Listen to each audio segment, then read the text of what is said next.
Hello, and welcome to my third Java tutorial. And today, we're gonna take a break from just coding in general. We're not gonna go in Eclipse or IntelliJ. I'm gonna do one of the fundamentals of Java, and it's object orientatedness. Now, this is probably the most important Java tutorial that I will be teaching you in this whole series. Okay. I'll be telling you what is object-oriented programming and how good and the benefits Java benefit from this, and how easy it is, and how good object-oriented is, and how to use object-oriented programming languages well. So yeah,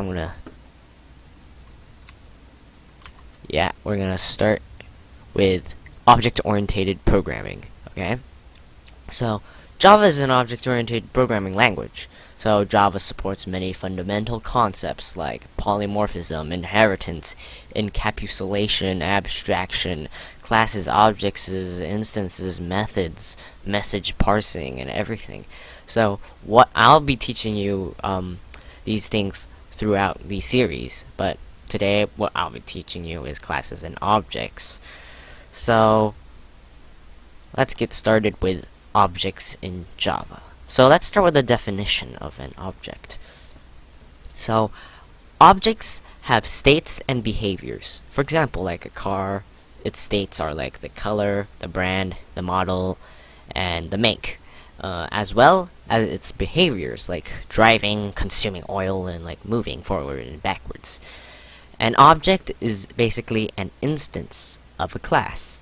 So we have many objects around us everywhere. Like, they have states and behaviors, like our computer keyboard.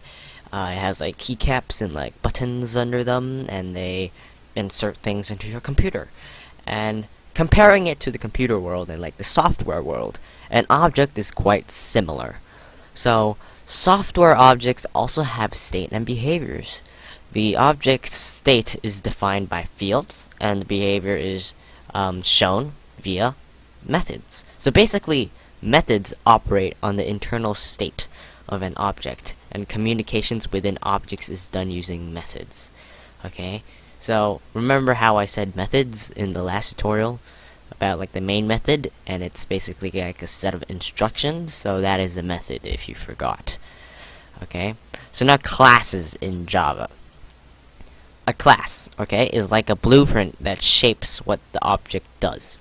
So we said the object, right? It has state and everything. So the class basically defines what the object does. Like, okay, the class has like, okay, here, like, class basically, as said above, a blueprint from which individual objects are created. So, public class car. Okay, we have a class called car, okay? And now we have the model, and we have the year.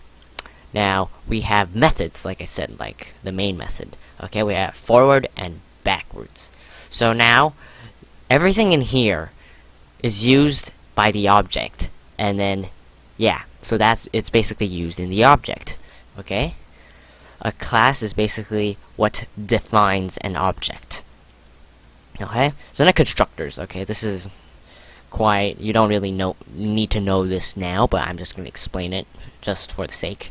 And so when talking about classes, constructors are very important. Okay, so all classes have constructors. If we do not explicitly define one, the Java compiler will make one by itself. So what a constructor would do is, whenever you call an object and from the class, it will run the constructor first. It will be the first thing the Java compiler will run. Okay? It will be the first thing that will run. And a constructor is like a method, basically, but it's a constructor. Okay? So, now creating an object. Finally, we're going to create an object. Like we said, classes provide a blueprint for objects, so then an object is created from a class. So when I said like, oh, the class is a blueprint, and then the object uses that, but how is it going to be used? So then basically, like here when I explain, the class is linked with the object. So in Java, the new keyword new. It's basically a word, yeah, it's basically a word, new. The new keyword is used to create objects. There are 3 steps in creating an object. 1. The declaration. A variable declaration type. A variable declaration with a variable name with an object type. So you declare it with a variable name, okay? I will explain variables next time. They're like math stuff, okay? And instantiation. The new keyword, like I said before, is used to create the object. And initialization. The new keyword is followed by a call to the constructor. Remember, I said if you don't explicitly create the constructor, the Java compiler will make it itself. So this call initializes the new object, okay? So what I'm going to do is show you an example right now, okay? So we have our main method here and our car here. So like I said, public class car, okay? So public car. Now what public car is basically the constructor. It's the method name. It's a method, of course. It requires no return type, and it is the method name is the name of your class. Now it's a system out print line. I am the car. So what I said before, the constructor will be run first before anything, okay? It will run the constructor first. So what I'm going to do is do the declaration of an object of a class, like we said. An object is made from a class. So then we type car, our class. And then we can do like car object. Okay, now we have named our object. We have declared our object. Now we have to create the object. Now how do we create the object? We do car object equals new, the new keyword. This new keyword basically creates a new object. It allocates memory to this object. So new, and then we type the constructor, the call to the constructor, and then new car. So now we have an object of a car. Okay, so let's run this. Okay, first time running it, so run from here.